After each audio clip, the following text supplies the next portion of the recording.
Possession crucial from this. How much longer will the referee allow? Dublin lead by a point, and there's the whistle. It's over. It's over. We earned it by winning the last 2 matches on the road, and that's not going to be taken away from us. But what I love in hurling, I love players that will never give in. He hits it. It's over the bar. Oh, holy Moses. Hello, welcome to the RTÉ GAA Podcast. Mikey, Stafford here. Hope you're all well. We're talking football first in the company of Ciaran Whelan, Michael Foley of the Sunday Times, and Rory O'Neill. How are we all, gents? Good, Mikey. Good Mikey. Very good. Yeah, look, it wasn't a vintage weekend of football. I don't think we were really expecting a vintage weekend of football, but, you know, I think that match up in Ulster surprised a lot of us. And Cork, lads, you came away with a valuable 2 moral points there. It's a moral victory. Go easy on the lads, Mikey. Jesus Christ. No. That's all right. Take it on the chin. I have reams of evidence here for the defence. Well, look, Wexford didn't get any moral victories against Dublin last weekend, so don't worry. I'm not in a glass house throwing stones here. Or I was. The glass house is now shattered. It's been a tough few weeks, Mick. It's been real. Well, look, we'll spare you that because that match was Saturday, and I think we'll leave it till second because I do think that match above in Clonus yesterday, Whelo, it was remarkable. It was a proper Ulster Championship match, and the kind of reductive thinking out there now is that Jesus. Donegal, they went back to the 2012 tactic of lumping it onto the edge of the square to Michael Murphy. That's not really true, though. They took 2 shocking attempts at goal that looped up. It wasn't a sexy diagonal ball onto the edge of the square. They were 2 balls that had ice on them when they came down, and they somehow ended up in the net. Absolutely, Mike. No doubt. Like it was the lads were going for points. There's no doubt about it. And it was, listen, that's the look of it if it drops in there. But like, yeah, great game. And you know, I'm sure Cavan are probably waking up this morning thinking, God, they had a chance. You know, they did have a chance. And reflecting on it last night, you could argue, is that Cavan team really better than the Cavan team that won the Ulster Championship a couple of years ago? When you look at what they've got now in terms of James Smith, obviously Thomas Galligan, Paddy Lynch up front, you know, between the 4 of them and even McKiernan, they were very reliable on McKiernan in the past, but they're big physical players now, and they mixed the game up yesterday. They caused Donegal a lot of problems in their full back line. You know, Smith moving in and out. Paddy Lynch looks a right handful. Galligan kicked one off the left, one off the right, and then McKiernan came into kind of in the second half.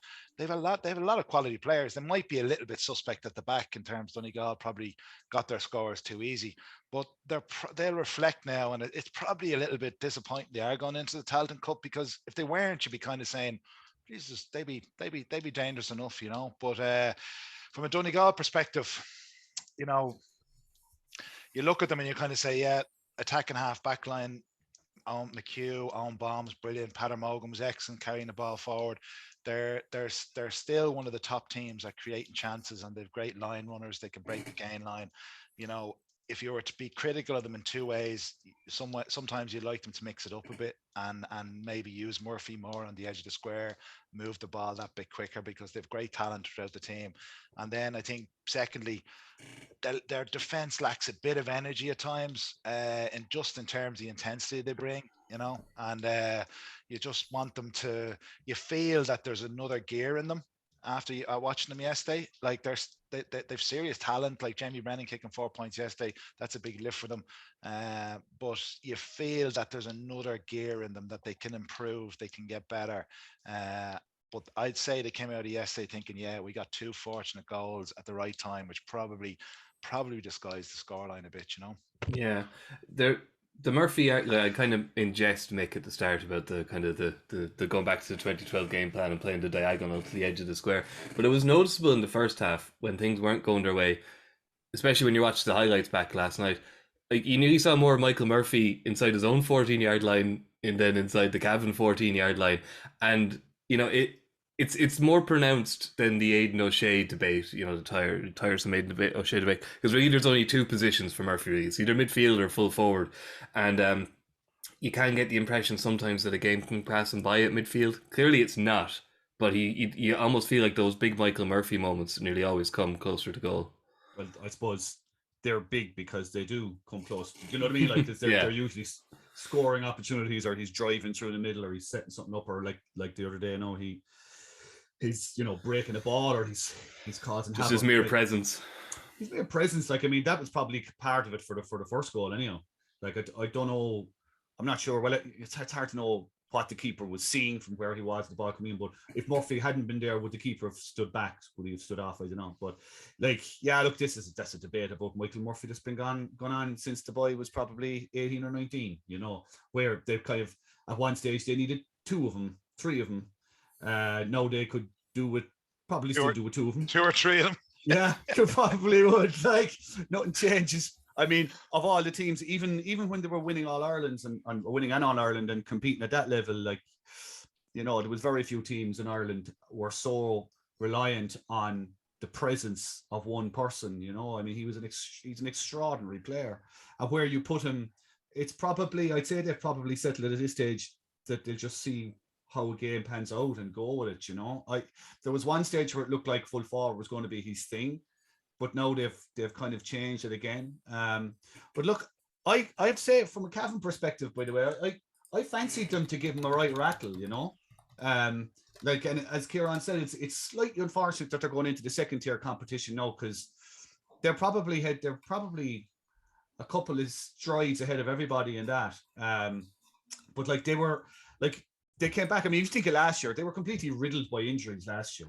But the thing that struck me, even from chatting to a few guys up there last week, was that even though things kind of went wrong last year, they got relegated to Division 4 and they lost to Tyrone, no one stepped away, which was a very un-Cavan thing to happen. Everybody stayed, and as Ciaran said again there, like, I mean, they augmented it now with a couple of more players.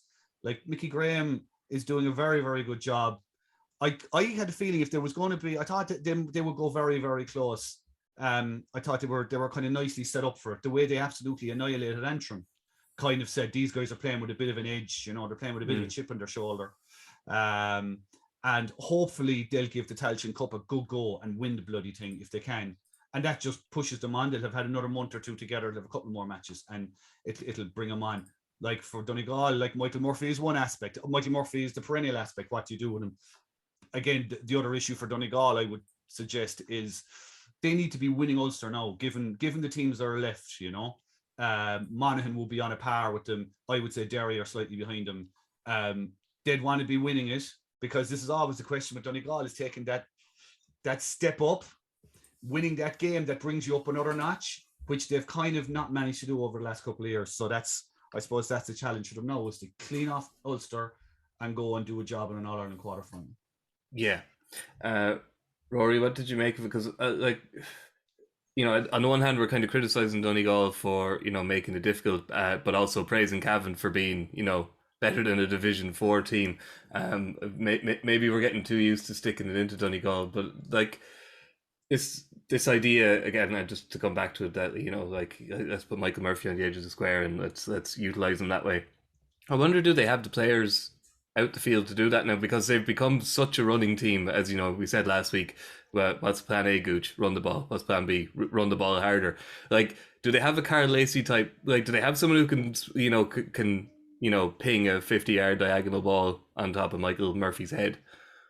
I'd say, they do have very good footballers, like Ryan McHugh and Owen Bon Gallagher. Like, as Whelo mentioned about their half back line, like, a lot of those lads are excellent footballers.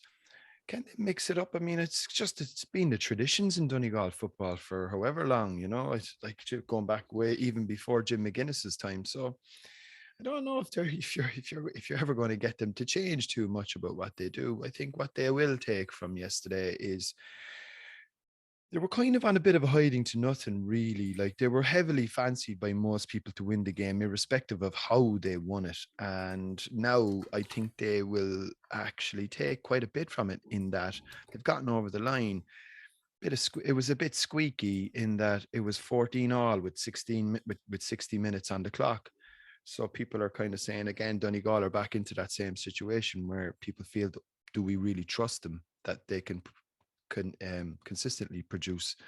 championship performances time after time, and that 70-minute performance to go on and really have a real cut off this, because as Ger mentioned in the podcast last week, like there is a great opportunity there for a team on the other side of the draw to make an All-Ireland final, given that obviously the other side is stacked with the two big sharks likely to meet each other in the other semi-final. So I think it's a good opportunity for them. And I think that to a certain degree, the sort of stop-start nature of their performance yesterday has probably reduced any notions that people would have had about them. And I think it probably sends them into an Ulster final, not necessarily under the radar. They'll probably win as favourites, as Mick said, but with a lot less expectation hanging over them. And I think that'll free them up a bit. Like, I don't know, they just seem to kind of seize up a small bit whenever they are labelled with the favourites tag, which is what they had again yesterday. And I thought that kind of shone through at times, and their performance was a little nervy.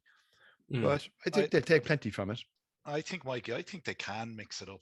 Like, I don't think, like they are a very good running team, and they're great guys that can take scores from distance and stuff like that. But I think in order to mix it up, they have to have that structure up front, and that's where Murphy comes into it. Like Paddy McBurty's your typical inside forward that likes to get the ball and come on the loop and likes to get the ball, pan pass to him. He's not necessarily a primary ball winner as much as he won the second one that came into him for the goal and stuff like that. Where Murphy is probably the one guy when he's out around the middle that tries to kick the ball in. But they've known in there really that, Jamie Brennan's not, again, small enough guy in that inside line. So I think they can mix it up by leaving Murphy in there. And I think Murphy tends to come out the field when they're not going well. And I think he has a free role. I think Bonner gives him a free role and says, listen, you call it, you drift in and out. And maybe they just have to put a little bit more structure around the forward line and hold him in there for longer periods, because it's not as if they have a weak midfield. Jason McGee, Hugh McFadden, excellent, you have Michael Langan that's able to field ball, you have Thompson able to field ball. They have plenty of big guys around the middle. So I just think maybe their structure has to be a little bit more defined rather than kind of ad hoc. And I think they can mix it up. I definitely think they can mix it up. And I suppose they probably got in the habit of this running game when they're coming up against extra defenders and plus ones and plus twos at the whole possession, But if the opportunity is there, they can definitely mix it up.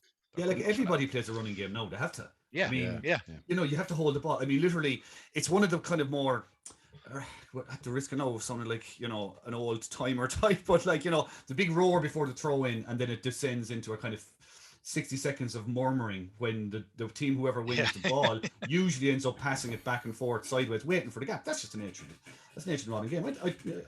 I think Donegal have tried. Under Declan Bonner, I think they have tried to vary up their game.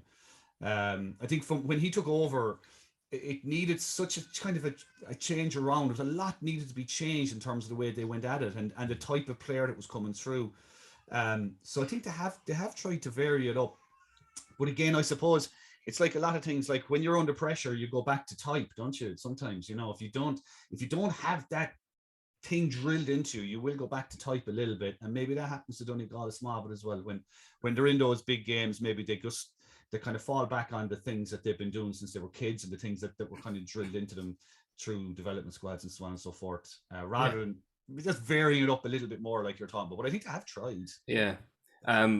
Rory, it was a game that displayed quite very starkly and very clearly the importance of a goalkeeper. And that's what I don't say good goalkeeper, because obviously Raymond Galligan is a very good goalkeeper. He's proved that over the last few years. He had a Michael Murphy moment. You almost couldn't blame him.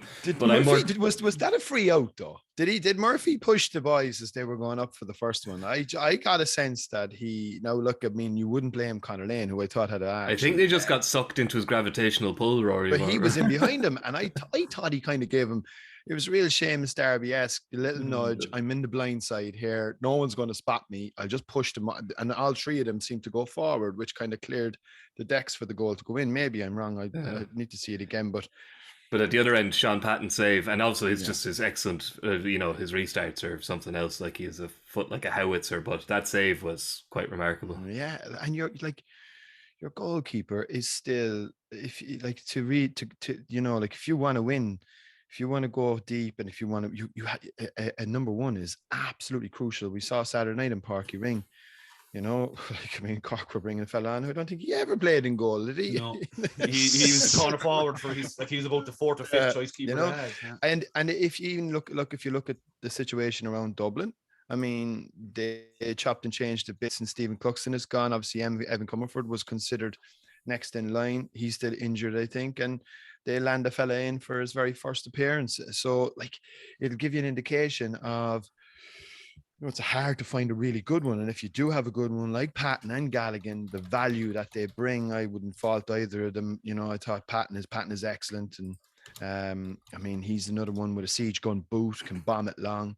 You know, as Whelo said, they do have options at midfield, and maybe that's an option that maybe they should utilize a bit more often. But yeah, like, I think, yeah, the one thing I would say, and I don't know whether we'll get into this later or not, I thought it was very interesting, the comments by Mickey Graham afterwards, and when he was asked about the Tailteann Cup, and he said, and I was kind of half expecting him to say it, and I was glad when he did, but he said, yeah, look, that's going to be a fantastic development competition for us. We've loads of young lads here who are going to need football.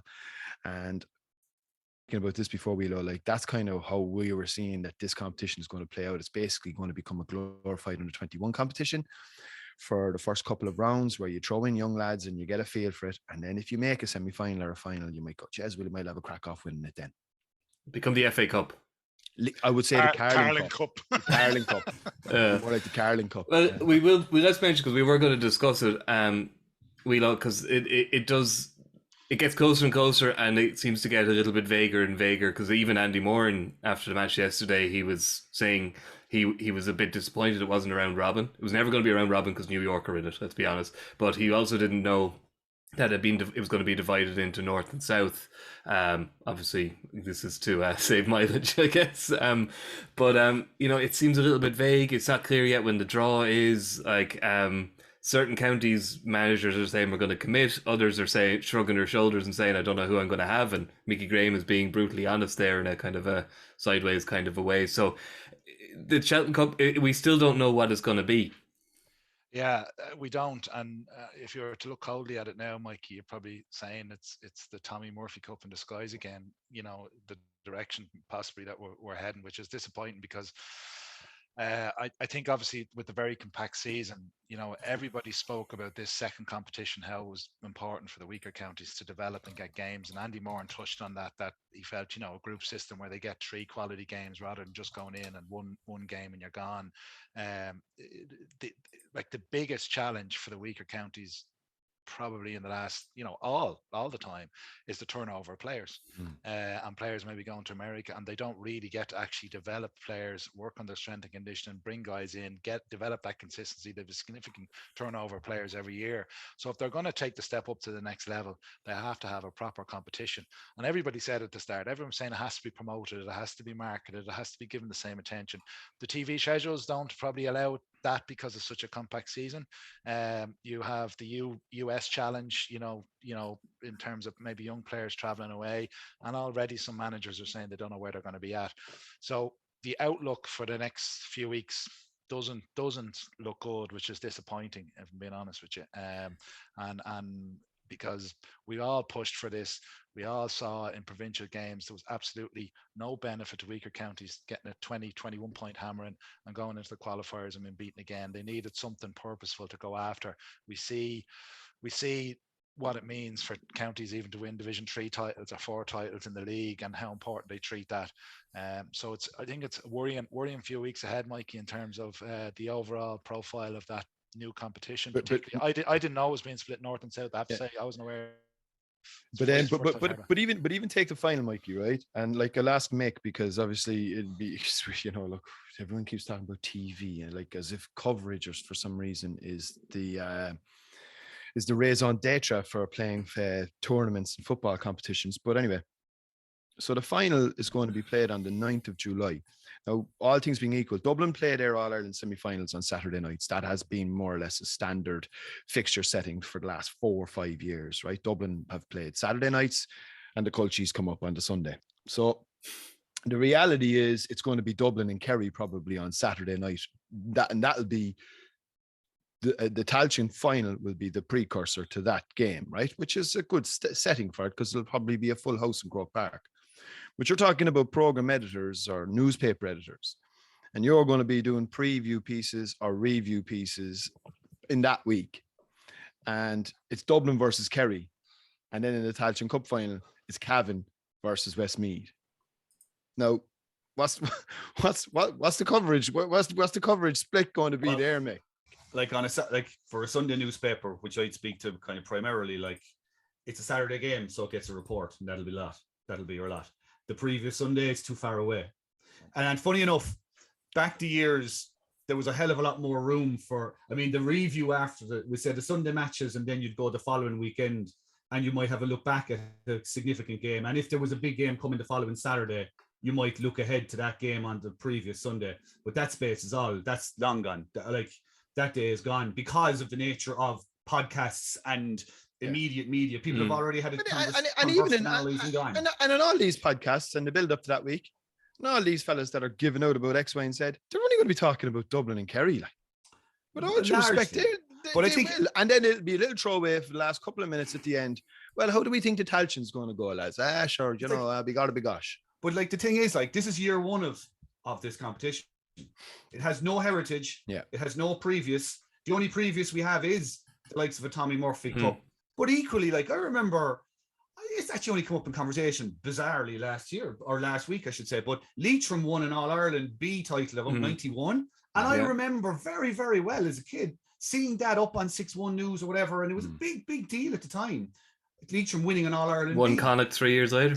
Well, all I'm saying is that like people can kind of just dismiss the concept of a Tailteann Cup for whatever reason they want, right? But it's year one of a competition that's never really existed before.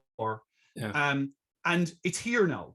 So for teams, what are you going to do? Like, as far as I can see, as far as I'm concerned, if a county team and manager and players, if they're serious about getting better and ambitious for themselves, surely they would like to have another month together training. Surely they would like to have a game or two extra to get to know each other a bit more, gel together, and try and finish their season at a better ending than what they've just had in the championship. I think that's a fair point.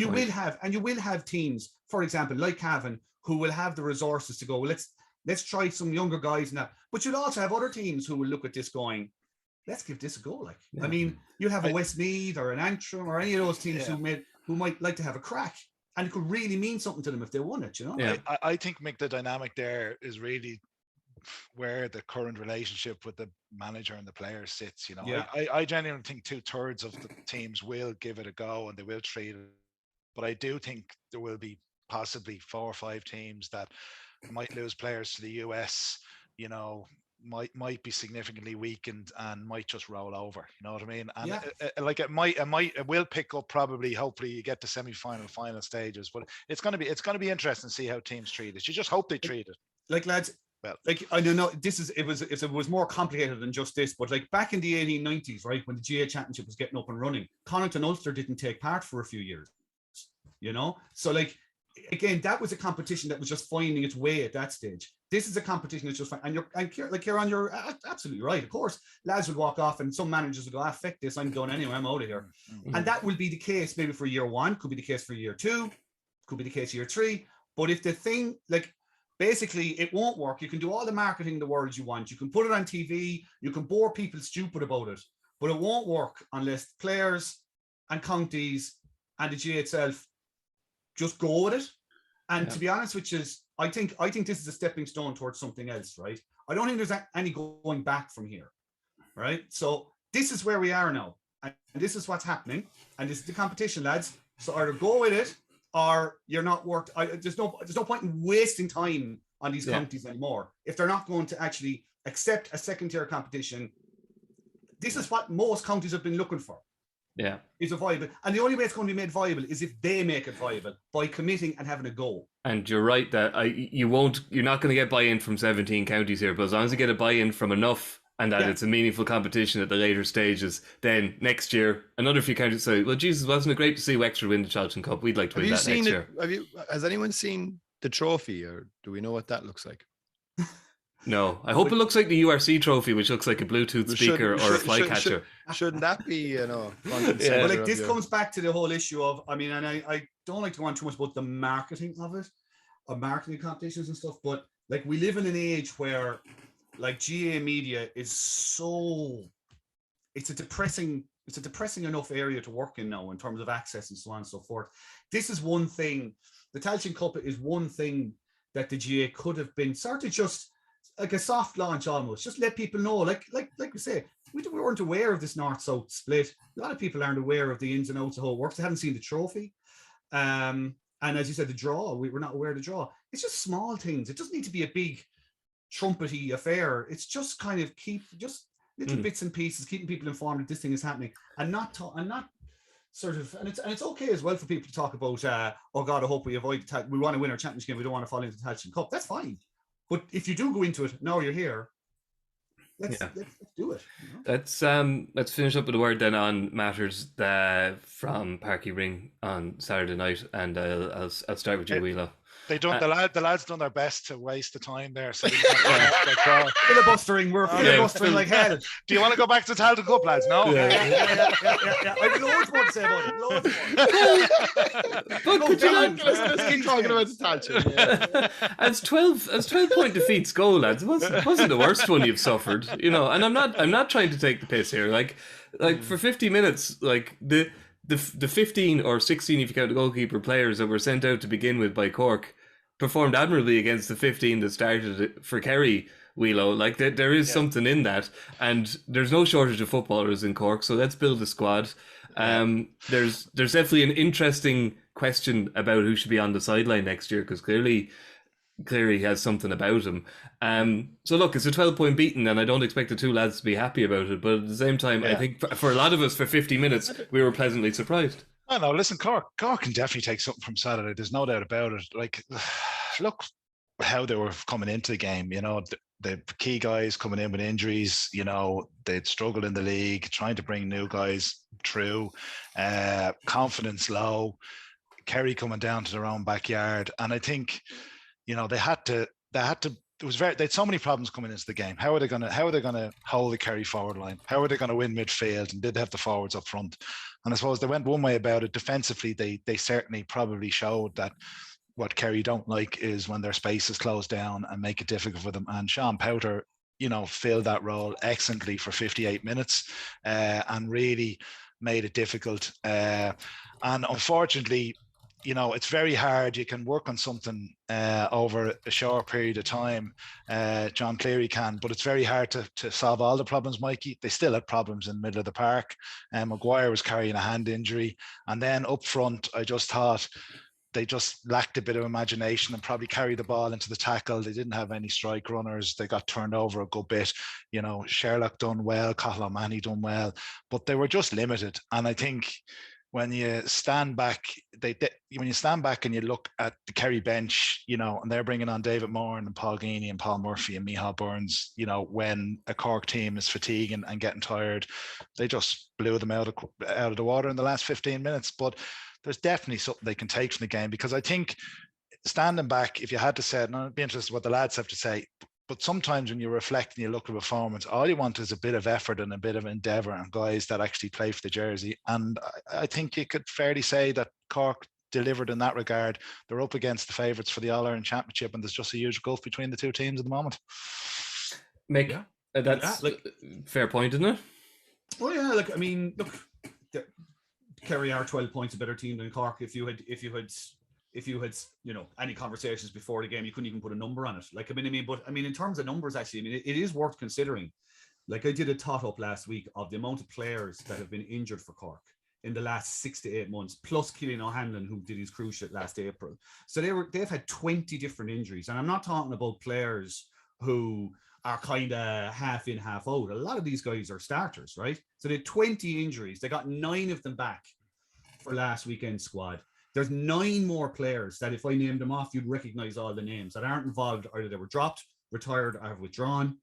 You have the manager getting ill, obviously John Cleary stepping in. Now, John Cleary's assistant manager, and in fairness, would have been a guy who would have been certainly in line to take this job as manager quite a few times before this. So I'd have no doubts about his pedigree or what he can bring to the thing. And then, like, I mean, it kind of all comes down. I mean, you know, they lose their goalie after 25 minutes, and you're looking at the sub goalie, Dylan Foley, who plays for Éire Óg as a corner forward.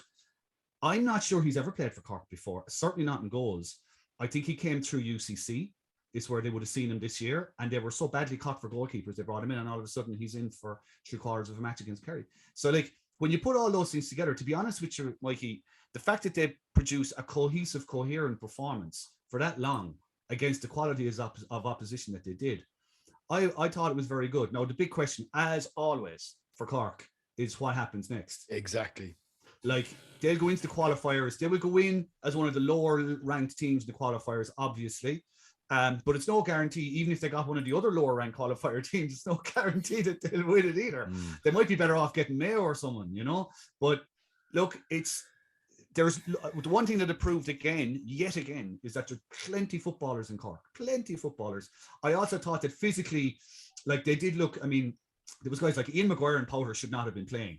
I mean, in terms of their injury profile, but yet Powter was he was outstanding, and Maguire was excellent as well. But like, guys, physically, you could see that they were better than last year against Kerry physically. Like, they're doing the work, but there's still another way to go for a lot of these lads. Yeah. And you could see as the game went on, Kerry's bench was always going to do this. And as the game went on, they were starting to Cork were really getting battered around. But look, there's certainly something there. And I I've said it before, I do think if they got a fair run with injuries and got things in it just stabilised, I think there could be a very quick bounce back from Cork next year. Okay. But we'll see how this year goes. Final word to you, Rory. We have to get Derek McGrath in here to talk about hurling. Yeah, who do you want in the qualifiers? Look, I think if they're honest with themselves, and as Mick said, if they can clear up some of those injuries, they could. I mean, like, the 2 rounds of qualifiers to make a quarter final. If they manage that, it would be a heroic season. And you just don't know what could happen in the draw. And as I said, a few extra players to come back. And I saw Damien Gore came on. I had a lot of time for him. I think he has the potential to be another one of those really good forwards to give the likes of Stephen Sherlock and Cathal O'Mahony more of a dig out. And from what I'm hearing, Brian Hartnett, the midfielder from Douglas, is pretty close as well, and he'll make a big difference. But I think, look, ultimately, yeah, they were the story on Saturday night. They put it up to them for 50 minutes. I think that's all most Cork supporters would actually look for, that you go out and you give a good account to yourselves, and you make sure that they wake up on Sunday morning feeling a bit sore. And I think they achieved that. Is a good, like Mick says, it's the next steps. I think the more interesting thing I would suggest is from a Kerry perspective, and I would have, as I've been consistent on this and that, I do think they will win the All-Ireland. But I did feel again that a team at Cork's level posed enough problems for them on Saturday night to suggest to me that a team at a much higher level is going to give Kerry plenty of it. And this isn't an open and shut All-Ireland race by any means. No, certainly not. Or else we could just shut down the podcast, couldn't we? Anyway, we'll shut it down for you now, Whelo. You can head off now. We're going to talk about small ball for a while. Yeah, well, at least the Cork hurlers weren't playing, lads, so they'll be all right. Let's go into this. I don't know why I come on this thing. Really. Good luck, Whelo. Thanks very much. Take it easy. Good luck. Bye. He hits it, it's over the bar! Oh, holy Moses! We're back, and we've been joined by Derek McGrath. How are you doing, Derek? How are you doing, Mikey? How are you? Grand. Derek's far too nice to be sagging off the 2 Cork lads. Poor old Whelo was giving the lads the right ribbon here, Derek, but you're too nice for that. There's no sport in it anymore, anyway. It's one for Cork on Sunday, by the way. It's too early in the week for that. Too early. Too early. Give the lads a break. No, we're looking back here, and Derek, I think we got the result we expected, but we probably got a bit more of a match than we expected, and maybe there was one question, one hope that people had about Limerick, that maybe this is the chink in the armour. Maybe they don't have the bench. Maybe, numbers 15 to 23 aren't maybe what we think they are. I think yesterday it went a long way to taking the air out of that argument, didn't it? Yeah. And look, you're to and fro, and even kind of just thinking about it today, I suppose, you hear John Kiley referencing the fact that Peter Casey's not too far away from returning, that Keane's rehab is going really well, and you're probably you're adding to the strength of the bench then, I suppose. But look, I think there was real defiance in what Tipperary did yesterday, with real character, a little bit of freedom there as well with in the run up to the game in terms of the press coverage and the general, talk of demise, etc. I think they were able to respond to that, very, very defiantly. Even just noting Noel McGrath's promptings this morning, very emotional kind of Noel McGrath. I'd always associate Noel being kind of cool and not lacking emotion, but certainly, just let us hurl do the talking. So for me, there was, the bench for Limerick, undoubtedly, Conor Boylan's impact, Shamie Flanagan's impact in terms of the creation of that score. But I'd say John is furious overall with Limerick's, performance. If I was just even reading between the lines, watching his body language yesterday, I don't think they were at the pitch of it like they normally are. The intent. I think Davy Fitzgerald remarked last night. I heard him remarking that he was behind Kinnerk and Kiley at the Waterford match, and I would have noted their intensity that night. And it was a different approach yesterday, and it's probably worked out for him now on the back of the end result. But I'm not so sure. I'm all over the place today on it in terms of the bench impact. I think the bench when Peter Casey is there, that changes everything, really. Yeah. What did you attribute maybe the lack of performance to, Derek? Do you think maybe it's just a mental thing where they kind of knew they'd one foot in the final, and perhaps they weren't, like, it wasn't so do or die, so it's kind of you can't, it's hard to get up for every game in a round robin? Or do you think that maybe it was just a physical thing, or like is it hard to put your finger on it? Yeah, well, I think a lot of it is attributed to Tipperary's absolute will, I suppose, and their defiance and their work ethic and their energy, I suppose. So as much as you talk about the outside permeating its way into the Limerick mindset, I heard Mike Casey interviewed afterwards, and he talked about we just control. It was all process driven, as it is always with most of the winning teams. But what do I attribute to it? I probably attribute it to him just being slightly off, and that's sport. I attribute it to sport, I suppose. It's being just slightly off where you need to be, and they'll know that, and they'll try and fix that over the week ahead of the Clare game. Yeah. Mick, most teams in Ireland would take being slightly off to the extent that Limerick were slightly off yesterday. They were still superb in so many aspects, and, Aaron Gillan's campaign to be named Hurler of the Year before we get to the All-Ireland series continues at pace. He's found a knack of scoring the kind of goals that, as Jackie Tyrrell said last night, would kind of give a cornerback nightmares. He's just so knacky in the air. I'd say he's horrible to mark. Horrible. Yeah. Like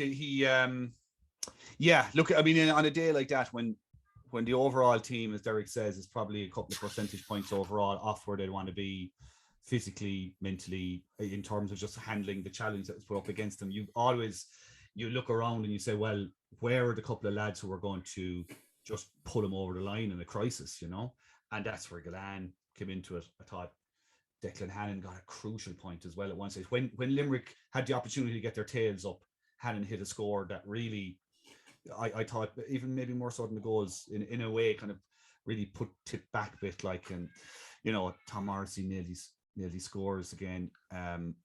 Like, like I said, I think I said it on this podcast a few weeks ago. Like, I don't think this championship is open and shut in terms of Limerick. I do think, I would fancy them to win it, but I do not think it's open and shut. I didn't think it was open and shut. The minute Cian Lynch limped off, I think is significant.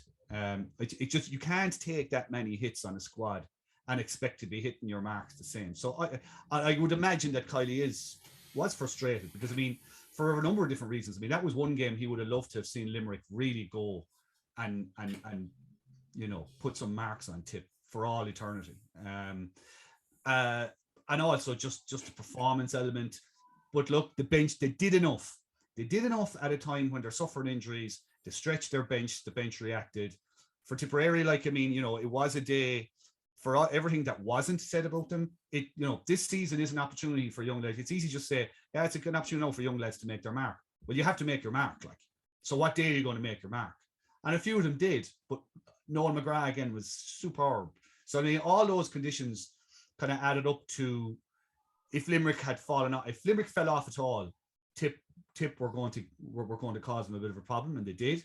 But look, Limerick got through it, they got over it.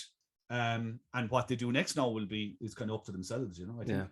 Yeah. On Tip, Rory, maybe it was nothing, maybe it was something. I noticed kind of the body language of the Tip players before the match, the young fellas particularly, and they seemed relaxed. They seemed pretty kind of, happy, shall we say. They looked like they were going out to enjoy a match almost, like, not that they weren't focused. It's not like these are callow fellas, or like this is like the campaign from hell. Like, it's not going the way they wanted to go. But like, there's no doubting that for the likes of Ger Brown and Jake Morris and Dylan Quirk and these guys, this time next year, they're going to be a hell of a lot better hurlers for what they've experienced. And I think we saw yesterday that it's not as if Colin Bonner, like, the standard of hurler in Tipperary is all of a sudden falling off a cliff. That's certainly not the case either. Yeah, and it, like the province of Munster is just it's unbelievably competitive. You lose the first game, you can have a major knock-on effect in terms of confidence and everything else. And maybe that's what happened to them against Tipperary. We don't know. I thought Tip showed an unbelievable battle yesterday. And fairness to them, like, I mean, this game was a contest right up until, what was it? Was it the 64, 62 or 64th minute before the second goal went in, and they'd missed a couple of goal chances themselves as well. And Nicky Quaid, lads, whoa! I mean, what a fella to stand tall, never commit. Top class keeper. He's the one they don't want to get injured, Rory. Oh, I'm telling you, like, what a goalkeeper he is. He's so well, no, I don't know if he is underrated. I mean, I'm sure he's not, but I mean, Jesus, like, just to have him back there really for those big moments. I thought Breen maybe had another yard or two to get that strike away. Certainly the chance in the first half. But like the performance of Ger Brown the first half, obviously he wilted a small bit. Maybe the engine blew midway through the second half, and in fairness, look, there was no issues. He had to be taken off. But like, I think there's loads for Tipperary. I think I don't think it's a coincidence, or maybe it is. Look, Derek might be a better place to judge. If you look at the three big games over the weekend, football, the Cork, Kerry, Donegal, Cavan, and Limerick Tip, the kind of the fitter, more powerful, stronger team playing at a higher level, team together longer, team with a better conditioning program. I don't think it's a coincidence that in the last 10 or 15 minutes of all three matches, the more fancy team pulls away. Now there was an element of luck maybe with Donegal, but it still happened. It wasn't that Cavan got the stroke of luck. So I don't know. I think that's the gap that these teams kind of have to bridge. You did get a sense, as heroic as Tipperary were at times, to go down there. And another thing, by the way, which I think Paddy Maher made comments on, their support was terrible, lads. I mean, terrible. Like, I mean, that was effectively 15 Tipperary players. Like, there was 27,000 at the game.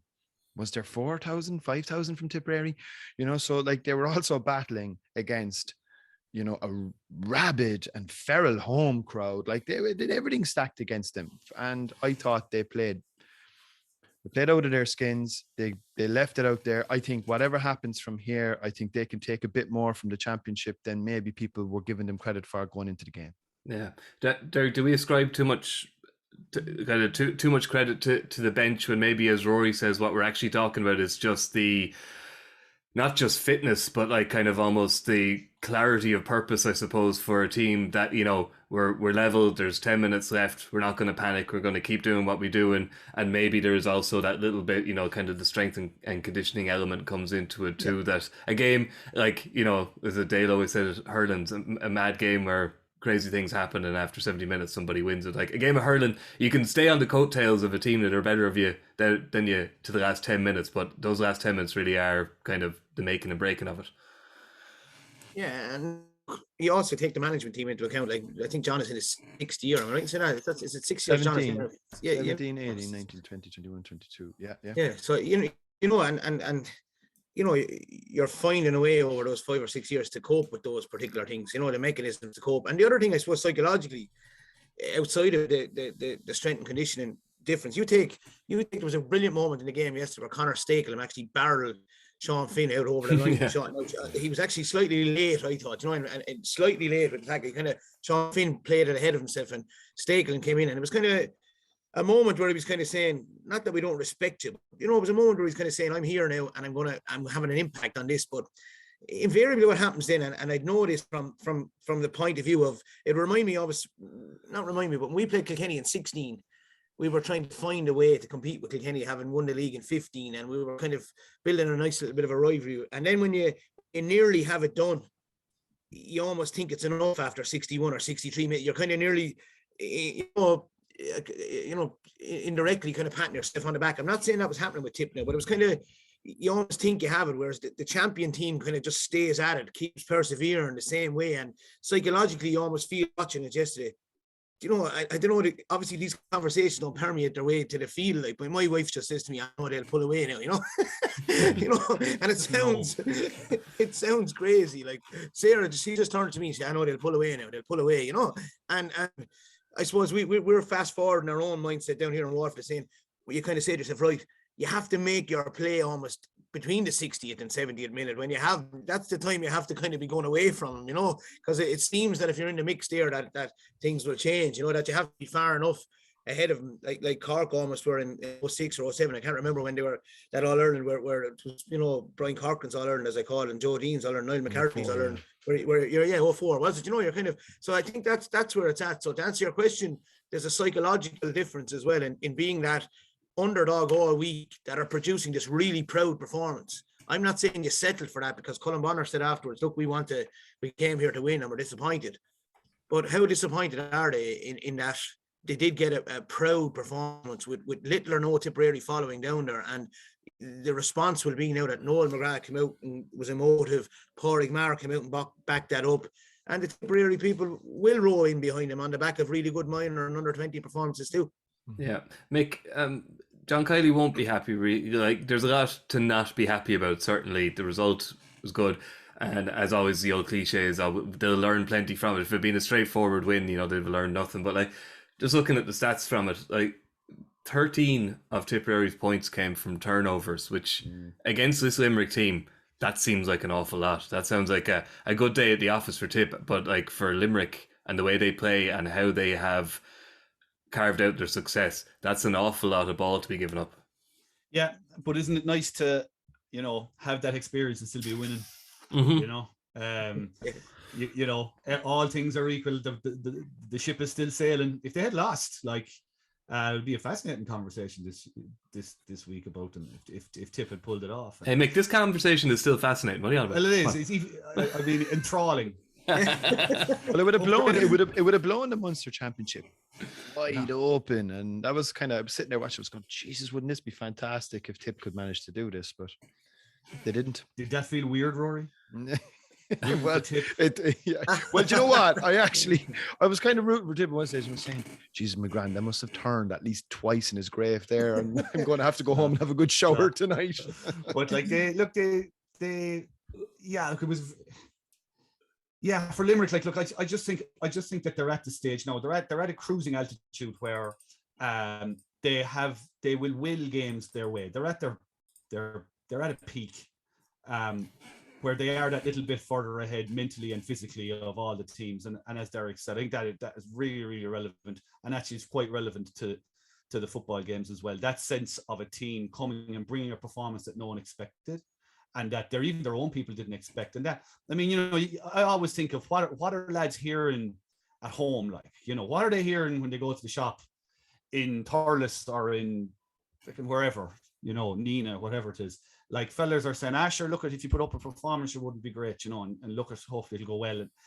And that's where they were at 65 minutes, It's that sort of having that experience and that sort of just sheer, just hard-headedness to go, we can take these guys. We've done it. We can take, and we know we can. And it's that knowing. Whereas Limerick know that if they stick to the processes, and if they trust Dermot Burns on the frees from distance, and Hannon gets his score, and Gillan gets in behind the cornerback, and the cornerback takes a chance, doesn't win it out front, Gillan's hand is good enough to get it.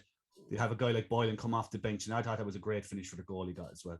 They just have those little they have the players to produce those little moments that make all the difference. So I think they'll be it's a great stick to be able to bait the boys now. Yeah. For the next month or so. It's terrific. Yeah. A word on that goal that Mick just mentioned though. It was just fabulous to see it in real time. Like Gerard Hegarty, I know they analysed it last night as well. Gerard Hegarty you know, he went to pass a quick off his left, and actually he paused, took a step back, one of his giant steps back, and then pinged the ball with his right to Flanagan, who controlled it amazingly. Wasn't the best pass, let's be honest. Controlled it, and then he pinged the ball across to Boylan, who again, the control wasn't like he dropped the pass, but he had the wherewithal to finish. It was just the imperfections in that goal almost made it all the more perfect. Yeah, and I don't think Garo gets enough credit for that kind of subtlety in his play. He's got great timing. He's got great hands. He's so much skill. Yeah, he bounces the ball off the ground. He picks it up, chopping it off the ground, and we just take it for granted. Like he does it as part of his game. You know, he's brilliant skill. You know, and to be able to take that second in a game of intercounty hurling is amazing. Yeah, and delighted for Conor Boylan as well, because he fits into the category of guy that's not quite, you know, at it in terms of scoring wise. You know, and you know, even being able to recover from the kind of mishandling, I suppose. But yeah, really good goal. A couple of things I noted about Limerick yesterday, just in terms of the evolution of their overall game. One, they weren't as emotive as they were against Waterford. Like, I think we've taken note, they weren't as kind of passionate, almost monster like in rugby. When they're at that, they're very, very dangerous, right? And maybe they didn't have to be, right? So the other thing was the development of their little stick passing as opposed to the hand pass. They're a team that have reacted best so far to the constant whistling in terms of the hand passing. If you know, Tom Morrissey I think he was blown for 3 against Waterford, right? I watched the first ball he got yesterday. He has a very distinct way of hand passing. Now, I think it's a hand pass all day long, but I'm one of the only guys that thinks it's a hand pass all day long, but that's fine. But he definitely altered it yesterday. They went with lots of little brick flicks, as we call it down here, little side flicks, getting it out fast, out the traps. So I'd imagine they've worked brilliantly on that over the last the last couple of weeks. They've discussed that just from a skill point of view. They seem to be the team that are even a couple of times Cathal O'Neill actually bounced on the ground and he volleyed it straight away. And, you know, just little things I'd imagine that their coaching team in Connacht in particular would have been working on over the year. And then it's the Galan finishes. You know, a couple of kicks he had against Cork in 18 where he kicked it wide, I think, and he caught a couple in behind Conor Spillane, I think, or in behind Colm Spillane, sorry, in that famous semi-final. I think he put a couple wide that day after winning him in behind, and to see that little shortening of the hurley just to finish on the two times he got in behind, deadly from behind. He'd be telling him back every now and again, get out in front every now and again, and then concede the point by having him from you have to be out. Did you think he was lucky? Did you think he was lucky not to be sent off, Derek? I didn't. I agreed with the lads now, especially when it was slowed down. I thought. Bit of frustration there initially from the play previous, which wasn't kind of shown last night. I think there was a bit of niggle there from the show, and he came out with vigor, came out with intent. I thought he changed that as he knew what was kind of coming just before the pull. And I think the key thing was the two hands went to one-handed, almost went to a one-handed flick. So I thought it was yellow now, to be fair. That was my expert analysis at the time as well. I was very glad to hear the pundits row in behind me, but I thought the fact that he took the second hand off the hurl was a kind of sign that he wasn't actually trying to maim anybody. Personally, I don't know, Mick, what did you think? No, I thought it was all right. Munster hurling, for God's sake. On that note, that Swiss Army knife of a phrase. It's Munster hurling after all. One last point though, Mikey. And again, I'm like a broken record now on this, but I mean, Tipperary's intercounty season and hurling and Tip, we'll say, effectively is over on the 8th of May. Mm-hmm. Oh, man, I just don't know. I don't know. It is just madness. Anyway. They'll row in behind the footballers, Rory. No. It's bonkers. like the hurt, to my mind, right, I genuinely think this.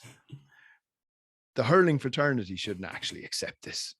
Yeah. They should be going in and saying, listen, we know whatever about your split season. We're starting our championship in May and we're running right through to August. It is madness, utter madness.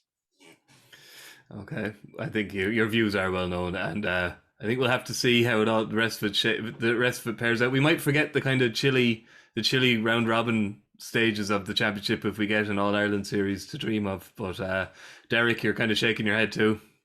Yeah, I'm on that. I've been on that for a while. Even when I was managing Waterford, I don't think the club players should be allowed to go back till Patrick's Day in terms of their pre-season. Should be Patrick's Day to March, April, May. I think we should only be starting the round robin, end of May, middle of May. Yeah. I think there's time for that. There's time for maybe a reduced league. But look, I've written about it before, I've spoken about it before, so I'm repeating myself. So Yeah. you know, middle of August championship, and I'm probably the least decorated inter-county player that's on this podcast every now and again. I've been a club player for 20 years, like, you know, I can tell you sometimes the county players come back to us over the years with De La Salle, and basically, you know, we're told that there's a break anyway. Like, you know, we need a break anyway for the shutdown and holidays, factory holidays, all the different holidays. So sometimes the whole kind of the club scene, I think, can be over egged by you know, and that's the same. We're not all dedicated to our clubs, but you know, if you have a definite split, but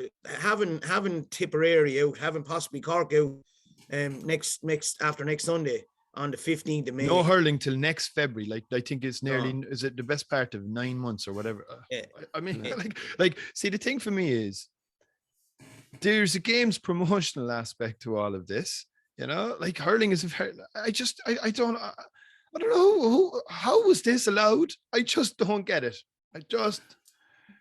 He's gone up an octave. Anyway, we're gonna, we'll be back to it. I know, of course, we touch on it every few weeks, but we'll be back to it again, no doubt. But like I said, I think the proof will be in the All-Ireland series pudding as well. A lot of things that happen at the start of the summer get forgotten by the end of it, as we all know very well at this stage. They're just damn lucky that there's not a World Cup on in the summertime. I'm telling you. That's true. So they dodged a massive bullet on that one. But Yeah. All right. Look, we'll be back with you all on Thursday to look ahead to the weekend's matches, and including obviously Waterford and Cork. And we'll chat to you then. So thank you to Derek and to Mick and to Rory and to Whelo earlier. And we'll chat to you on Thursday. Good luck. Bye. From this, how much longer will the referee allow? Dublin lead by a point, and there's the whistle. It's over. It's over. We earned it by winning the last 2 matches on the road, and that's not going to be taken away from us. But what I love in hurling, I love players that will never give in. He hits it. It's